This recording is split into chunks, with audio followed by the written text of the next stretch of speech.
Альгерд Бахарэвіч «Сабакі Еўропы». Частка 2. Гусі, людзі, лебедзі. Чытае Сергей Шупа. Эпіграф. Где-то у топі болот пограбен остывающий гром. Песня.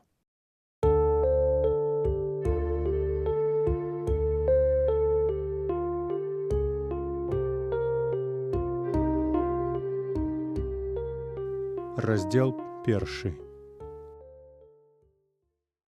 Святэй пакроў накрыў зямлю жоўтым лістом, маладым сняжком, ваду лёдам, пчалу мёдам. Рыбу луской, дрэва карой, птаху пяром, дзеўку чапцом, стагі пакрыў, першы стажок дранічкамі, другі стажок саломкаю, трэці стажок белым снегам. На пакровы малодшага касмача іхнага суседа забіралі ў маскалі. По такому случаю поставили столы просто ў садзе, балазе дзень быў пагодны, а на столы выставілі ўсё, што маглі. А маглі касмачы па самае не магу, бо стары касмач быў, як кажуць, ветэран. Таму палагаліся яму і зелліца крамная, і сервелат, і грушавыя карамелькі, і марожана. Учора касмачы кагосьці засмалілі ў сябе ў двары, а каго канкрэтна, ніхто асабліва не разбіраўся. Не такія тут жылі людзі, каб на чужое раты разяваць. Пазвалі, дык будзем, а міма ісці сказалі, тоже не асудзім. Каму цяпер лёгка? А ў лесе шмат рознай жыўнасці ходзіць. Дзень і праўда быў пагодны, сонечны, хоць часам і налятаў на ўбраныя сталы першы ветрык, чужы, злы, як з пустога пограба. Касмачы, трэба сказаць, усіх паклікалі, нікога не забыліся. Найперш, ясна рэч, Солтыса, за ім паліцая, і поп тут сядзеў, і зампа ідэалогіі, але з Ялітай гэта і так усё зразумела, куды без іх. Дык яны нават дурачка мясцовага за стол пасадзілі, Какоўскага.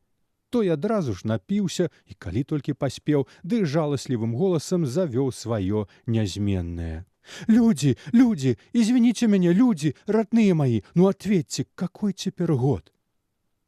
З ім заўжды так. Сядзіць, усміхаецца, бабам ручкі цалуе, ківае шматзначна, а потым як нейкае насланнё на чалавека находзіць, ускідваецца, нібы толькі што прачнуўся, хапаецца за галаву, што аж пальцы бялеюць, і абводзіць усіх страшнымі вачыма. «Люди, люди, какой год на дварэ?» Усе ад смеху ажно кладуцца, але ж не ад злоснага смеху, такога, што з грытанкі ідзе, а ад добрага, такога, што з жывата. Какой год, какой год? Мабыць, таму і назвалі яго так, Какоўскі. Ніхто не ведаў, адкуль той Какоўскі ўзяўся. Паліцай яго аднойчы ў лесе знайшоў і аддаў каму следует, а праз 2 дні Какоўскага назад прывезлі і пасялілі ў хаце памерлага Ігната. Так і жыве тут у іх Какоўскі ўжо, можа, 3 гады, а мо і 5. Шкадуюць у іх Какоўскага. Пасмяюцца, а потым супакойваюць. Вось і цяпер за сталом у касмачоў насмяяліся ў волю, бо надта ўжо жаласны ў Какоўскага від, як у п'янага, які страшны суд праспаў, а пасля ўрачыха і кажа яму, уздыхнуўшы і кульнуўшы лікёру. 2049, даражэнькі, 2049. Это ўсе ведаюць. У кожнага дома інтэрнэт ёсць, і каляндар на сцяне вісіць. Какоўскі стогне, вылуплівае на ўсіх вочы, крычыць немым голасам і падае 5-й кропкай проста на траву.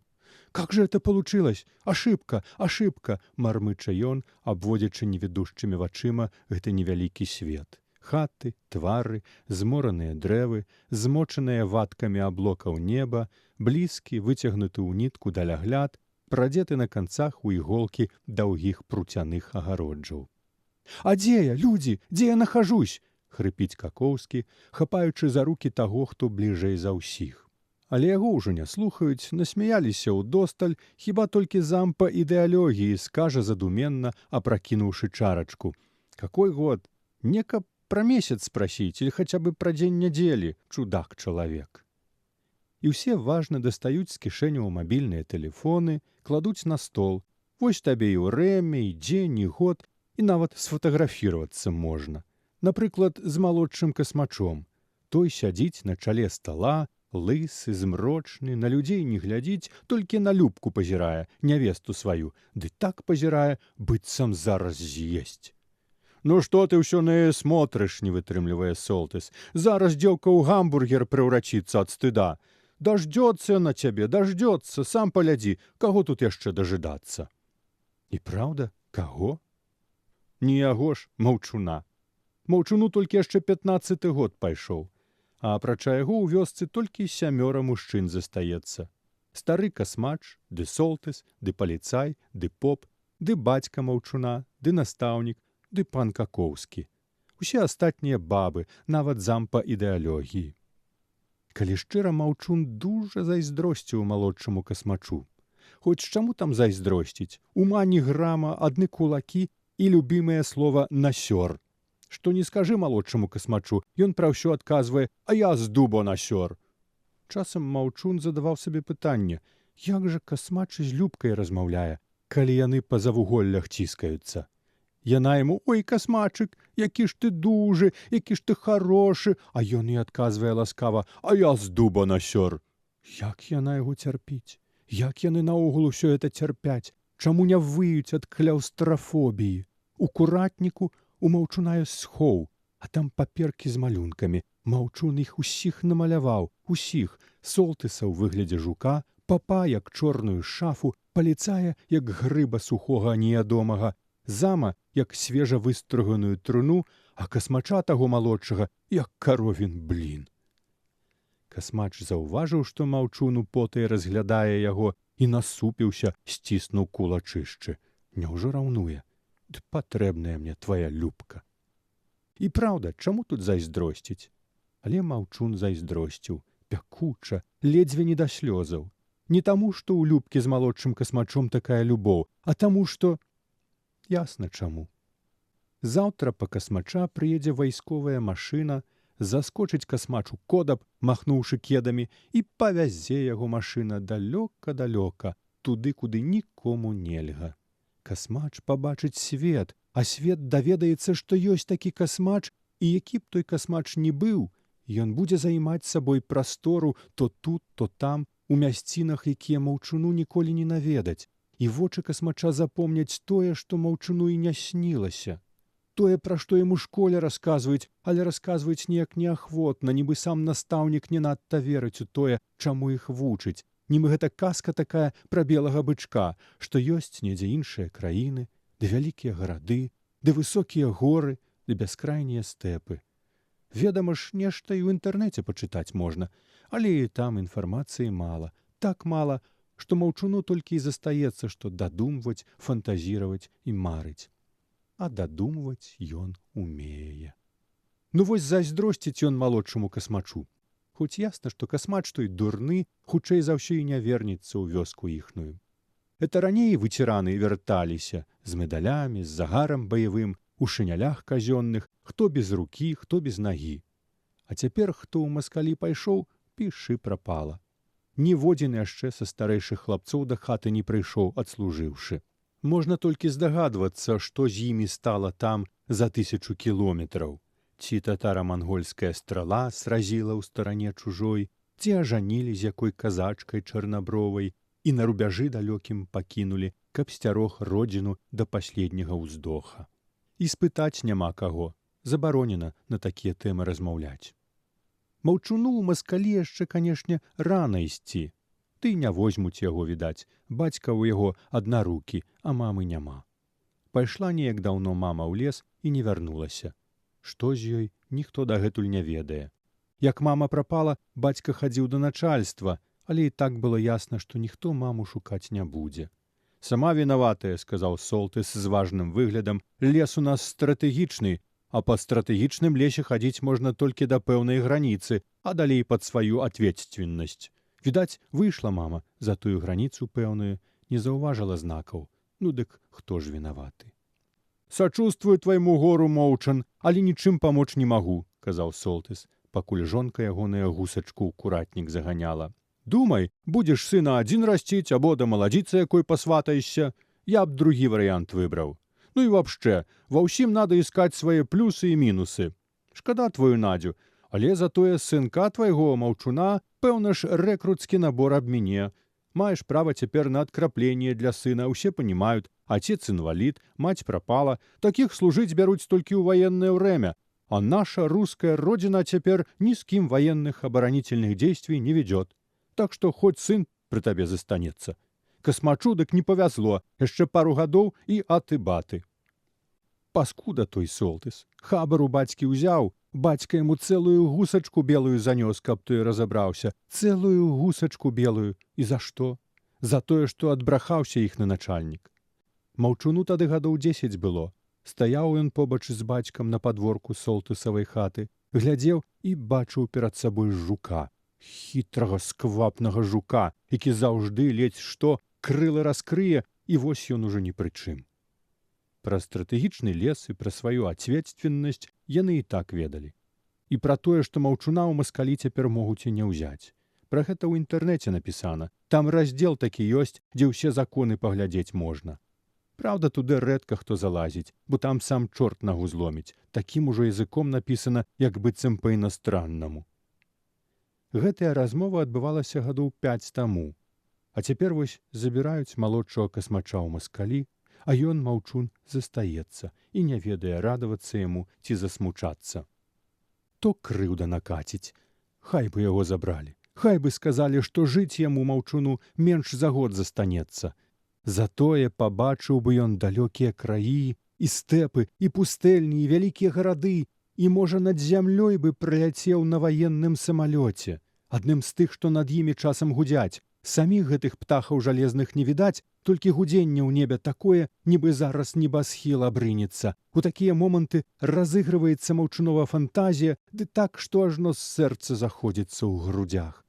Усё б аддаў, толькі б на зямлю зверху паглядзець. І бацьку, і кніжку любімую, і шэрую сваю каханую гусачку, і вёску іхную малую, непрыкметную, ды ўсё ж родную. То радасць, душная зларадасць наваліцца, завяруць касмача. Перастане ён маўчуна цвяліць ды вучыць яго розуму. Застанецца маўчун старэйшым з дзетвары іхнай. Ніхто цяпер яго ад думак ды ад кніжак адцягваць не будзе і падазрона ў душу лезці. Што ты там усё думаеш, маўчун, цёмная твая душа? Хадзем лепш на кулаках біцца. Дастаў касмач са сваімі кулакамі. Мазгоў нуль, адны рукі, якімі ён шторазу маўчуна да зямлі прыпірае і лямантуе пераможна. Пабеда! Апять я з дуба на цябе насёр, маўчунок! Малы ты яшчэ супраць касмачыка! Седзячы за сталом каля бацькі, маўчун пазіраў на малодшага касмача. Ну, куды яму тыя далёкія краіны? Куды яму тыя рубяжы нашай неаб'ятнай рускай родзіны? Такі, як касмач, нічым акрамя сваіх кулакоў не цікавіцца. Нічога ён не запомніць з таго, што пабачыць, нічога не ўчэпіць вокам і нічога не зразумее. Вось ён, маўчун, да кожнага слупа, да кожнага твару прыглядаўся б, кожнае слоўца запамінаў бы, кожны голас бы пачуў да нутра самага і, можа, атрымаў бы адказы на ўсе свае пытанні. А пытанні яго даўно мучылі, з таго часу, як ён чытаць навучыўся. «Предлагаю падняць фужэры за нашего новобранца», — сказаў захмялелы ўжо Солтыс, «каб служыў не на страх, а на совесть, каб нікому ў нашых белых росах за яго сорамна не было, ні бацьку дарагому, ні нам, яго аднасельчанам». Усе ўхвальна загаманілі, налілі, падняліся. Касмач быццам і не разумеў, у чым рэч. Проста цешыўся дуралей, што ўсе за яго сёння п'юць, як за героя. Падняўся, праглынуў крамную гарэлку, скулы захадзілі злосна і драпежна, як у бацькі. Белыя росы. Так іхная вёска называлася на ўсіх мапах. Некалі яна іншую назву мела, але калі руская родзіна воссоединилась, дык з губерній прыйшоў загад на перайменаванне ў духу патрыятызму.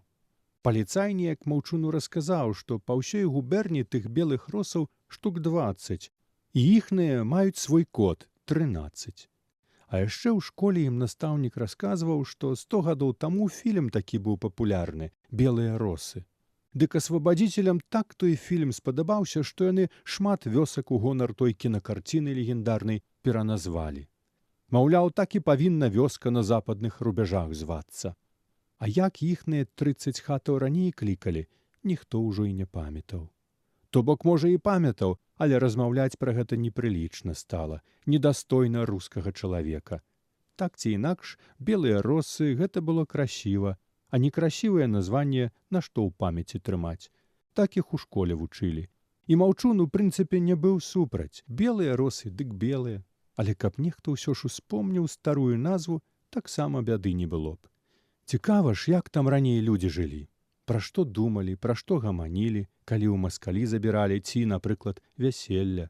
Што іх трывожыла, калі ні інтэрнэту яшчэ не існавала, ні мабільнай сувязі.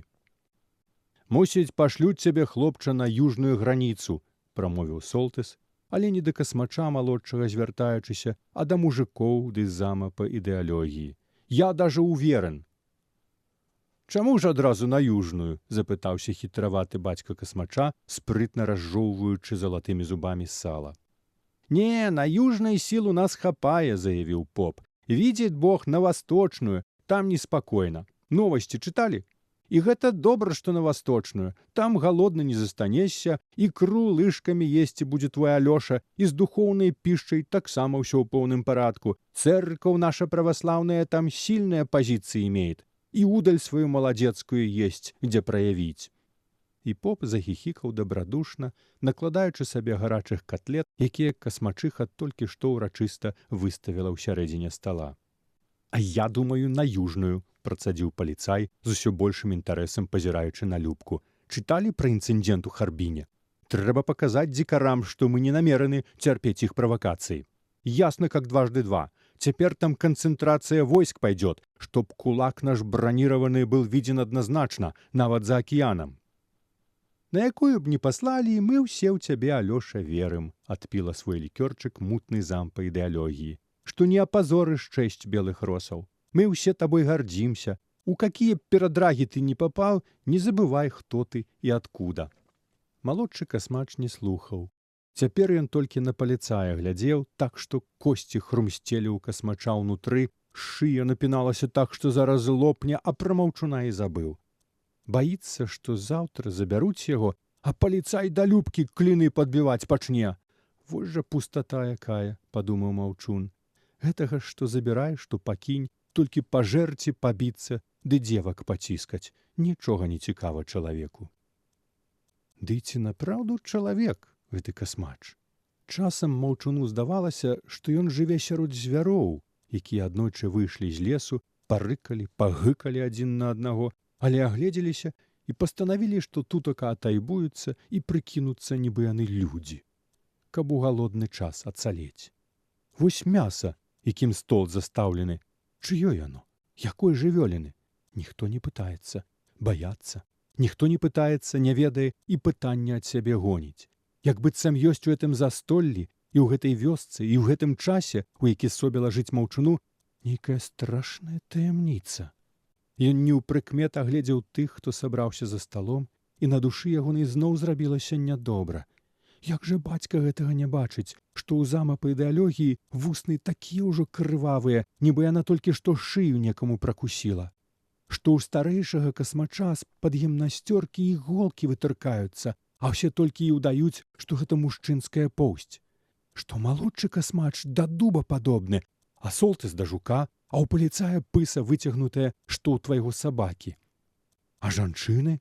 Кожная да нейкай жывёлы падобная, толькі паспявай прыкмячаць.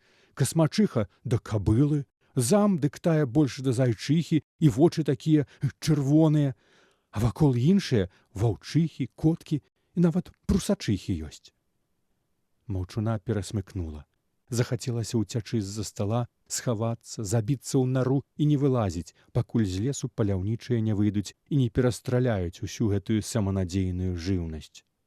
Але тут бацька, у якога кавалак яешні на траву з відэльца ўпаў, зыркнуў на Маўчуна злосна, і такі быў пад гэтай злосцю бацькавай боль, што Маўчуну сорамна зрабілася. Падсунуўся ён бліжэй да бацькі і стаў за ягоным відэльцам сачыць. Левай бацька ўпраўляўся не горш, чым правай рукой, якая невядома якім сабакам на корм пайшла. Але дрыжала левая, дрыжала, і трэба было рот не разяваць, а глядзець, каб бацька ў гонар тая левая незнарок не закранула. Толькі гускі ў белых росах такія, што з імі не страшна. Любіць маўчун гусачак. Вочы ў іх чалавечыя, а пер'е такое прыемнае, што адчувае маўчун з імі роднасць, асабліва з той шэрай, якая яго чакае. Гускі не куры, куры дурныя, а гуска — шляхетная істота, з якой ніколі сумна не бывае. Маўчун зірнуў збоку на бацьку, працягнуў руку, каб у таго кавалак свежыны з відэльца не зваліўся. У бацьку таксама нешта нечалавечае было. Твар зеленаваты, нібы луской пакрыты, як быццам бацьку з балота дасталі, высушылі і за стол пасадзілі. Зусім яны з бацькам не падобныя. Неяк Касмач нават намякаў гаўнюк, што бацька маўчуна і не бацька яму зусім. Такая бойка была, што паліцай іх раздымаць прыйшоў. Касмач яму тады зуб выбіў, але і маўчун не застаўся без радасці. Так у вока патрапіў Касмачова звярынае, што ў таго слёзы паліліся. Стаяў Касмач тады, румзаў і нічога з сабой зрабіць не мог. Вось табе і з дуба насёр. Пабеда. «Людзі, людзі!» — залапатаў раптам пан Какоўскі, падымаючыся з травы. Праспаўся, відаць. «Людзі, родныя мои, извините, але скажите мне, какой цяпер год?» Малодшы Касмач заржаў. «Зноў за сваё!» — пахітаў галавой паліцай. «Больной чалавек! І адкуль такі ўзяўся на нашы галовы?» «Біляць!» — вылаяўся Солтыс, і гэта была добрая прыкмета таго, што ён ужо ў кандыцыі. «Прыбярыце яго ўжо, пражнік іспорчыць!»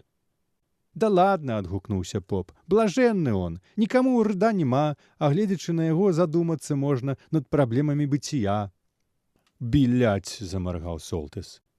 Маўчун ведаў, што той служыў на южнай граніцы, адтуль і прывёз гэтыя біляць. Ніхто ў белых росах так не вымаўляў. «Так чуркі лаюцца», — расказаў неяк бацька. «Не могуць «б» ды «ля» звязаць. Абавязкова трэба ім «і» ўставіць. Дзікі народ. Такія зарэжуць і вокам не міргнуць. Каб такіх трымаць у павінавенні, і шлюць з усіх канцоў імперыі Касмачоў і іншых зашчытнікаў родзіны». «А вось хто ў нас сказаць можа, што за гарады на южнай граніцы?» — весела запытаўся Касмач старэйшы, каб перамяніць тэму. «Давайце віктарыну правядзем. Ну, хто? Стаўлю таму стакан майго выдзержаннага».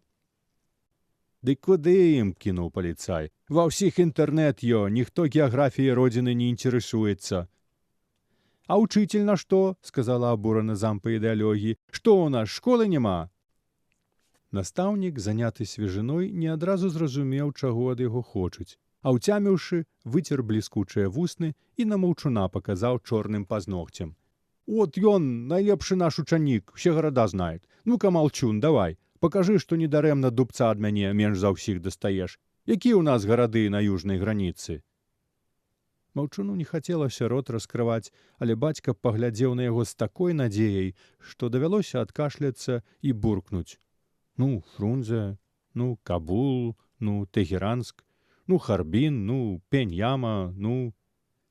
«Маладзец!» — захоплена прамовила зам і падняла фужэрчык з лікёрам. «Отличная наука география. Сразу представление дает про необъятность родины». «Пень-Яма — гэта ўжо восточная граница», — змрочна сказаў паліцай. «Так што прамашка выйшла, маўчунок». «Не можа быць!» — запратэставаў настаўнік. «Маўчун ніколі не памыляецца. Зараз я зірну, зараз праверу. Если ошибся, ой, маўчун, пакаштуеш заўтра дубца». Ён палез у свой тэлефон, але пакуль лазіў, стары Касмач зноў выпіць прапанаваў. Гэтым разам заваружонныя сілы і ваенна-марской флот усе з радасцю гахнулі і пачалі абмяркоўваць, як зімаваць будуць. «У мяне дык усё ўжо гатова», — сказаў стары Касмач. «А хто, як тая страказа, лета краснае прапеў?» І паглядзеў выразна на бацьку маўчуна. «Дык мы не вінаваты», — усміхнуўся Касмач. «Але ж мы тут у белых росах адзін за ўсіх і ўсе за аднаго.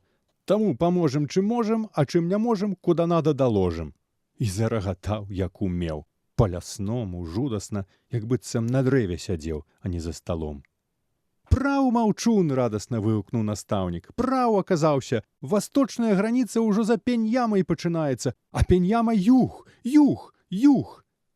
І гэтае юг-юг таксама гучала быццам нейкая свіння ў тэлефоне пакалупалася, а не ўчыцель народнай школы. Маўчуну страшна зрабілася, але ён выгляду не падаў, толькі пасміхнуўся крыва. «Ну што рабіць?» ашчэрыўся стары касмач і павярнуўся да ягонага бацькі. «Стаўлю твайму хлопцу стакан сваёй выдзержанай». «Спайванне несовершеннолетних», — абыякова прамовіў паліцай і рыгнуў. «От жа дылема», — удавана замаркоціўся касмач. «Ну, тады бацьку стаўлю, хай з сынам гардзіцца, географам нашым». «Каму ў географы, а каму ў салдаты», — сур'ёзна прамовіў Солтыс. «За радавога касмача, защытніка родзіны». Усе выпілі. Маўчун бачыў, што зараз пачнуцца спевы. І праўда. Завяла, як заўжды, зампа ідэалогіі, Солтыс падхапіў, а тады ўжо і іншыя зацягнулі загадкавыя словы, якія ў белых росах ведалі ўсе.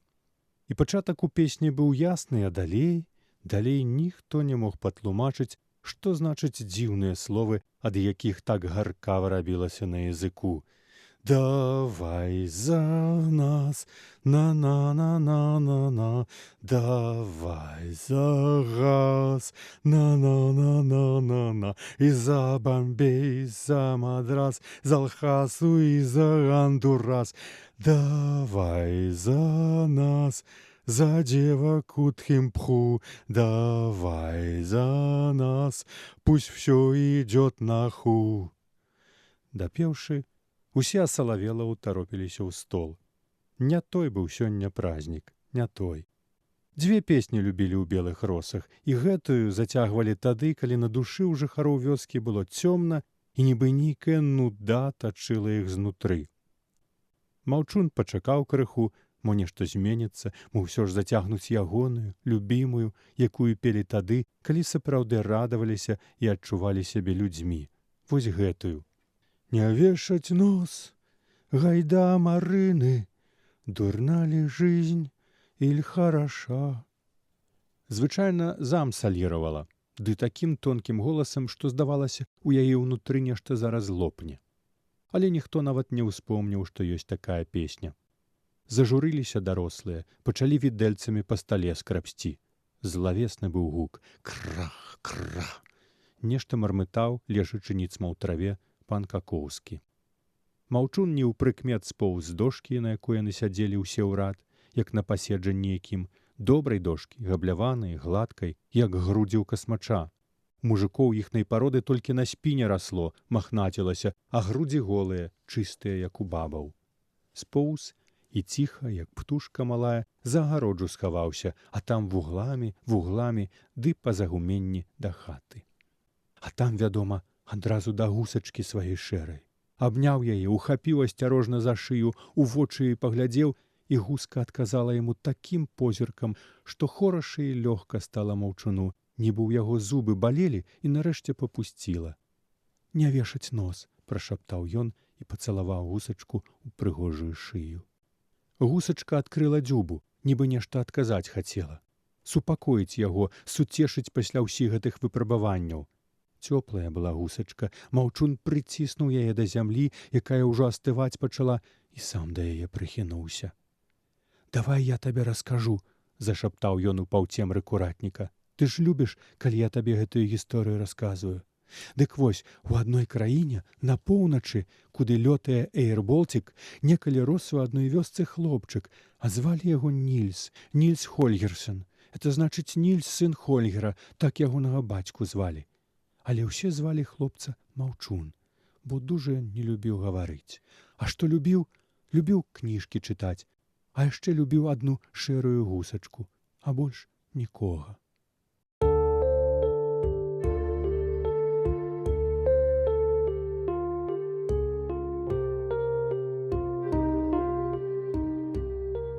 Раздзел 2.